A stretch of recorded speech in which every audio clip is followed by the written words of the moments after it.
Her adopted son kicked her out, then found out she owned $100 million in hidden assets. Before we dive in, this story, hit the comments and tell us your city or country. Let's see how far this story reaches. If you like the video, please subscribe. She raised him like her own, from diapers to diplomas. This black woman gave everything to her adopted white son. But years later, when illness made her weak, he turned cold. One cold winter morning, he changed the locks and told her she wasn't family anymore. She walked away with nothing but a coat and a cane. What didn't he know? The home he threw her out of, she still legally owned. And her hidden trust, worth $100 million.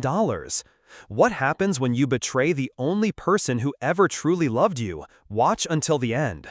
Margaret Taylor had spent her life lifting others. A former school teacher, she had no children of her own, but when a baby boy was abandoned at her church, a pale, blonde-haired infant, she didn't hesitate.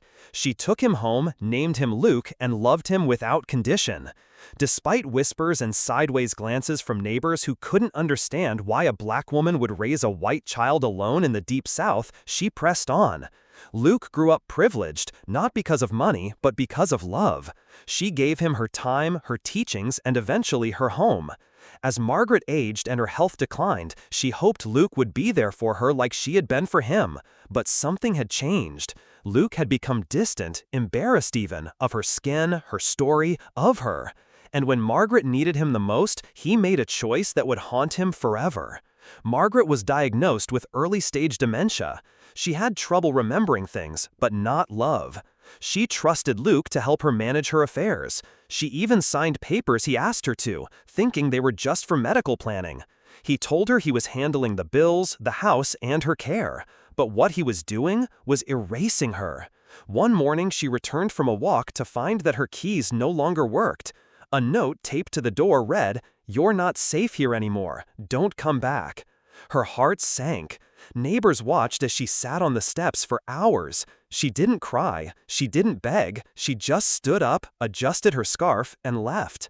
For weeks, she stayed at a shelter, her name scrubbed from her property records, her belongings discarded. But what Luke had forgotten was that Margaret wasn't just kind, she was sharp. Years earlier, at the advice of an old friend, she had placed the deed in a legal trust, with herself as the beneficiary. And she had one more secret, a forgotten life insurance payout and investments from her years of teaching, which had quietly grown into millions.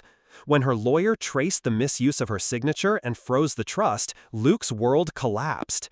Investigators uncovered fraud, elder abuse, and property theft. The house, it was still hers. The assets, untouchable to him. And now, the community was watching. Luke stood in court, pale and speechless, as the judge read the charges: felony fraud, elder exploitation, and forced eviction. Margaret, now seated beside her lawyer, didn't look at him, not once. The same woman who had once spoon-fed him soup was now testifying with quiet strength. When the verdict came, guilty on all counts, the courtroom fell silent.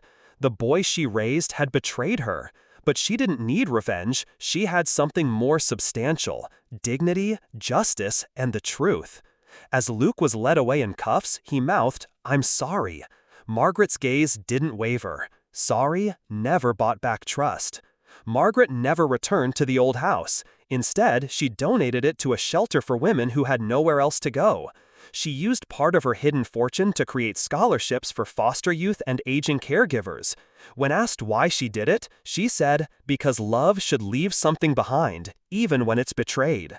This wasn't just a story about money. It was about a deeper kind of poverty, the kind that forgets love, denies loyalty, and confuses race with worth. She may have lost a son, but she regained her power. And Luke? He learned too late that skin doesn't define family, character does. If you enjoyed this story and found it thought-provoking, don't forget to like, share, and subscribe for more powerful narratives. Please share your thoughts in the comments. Take care.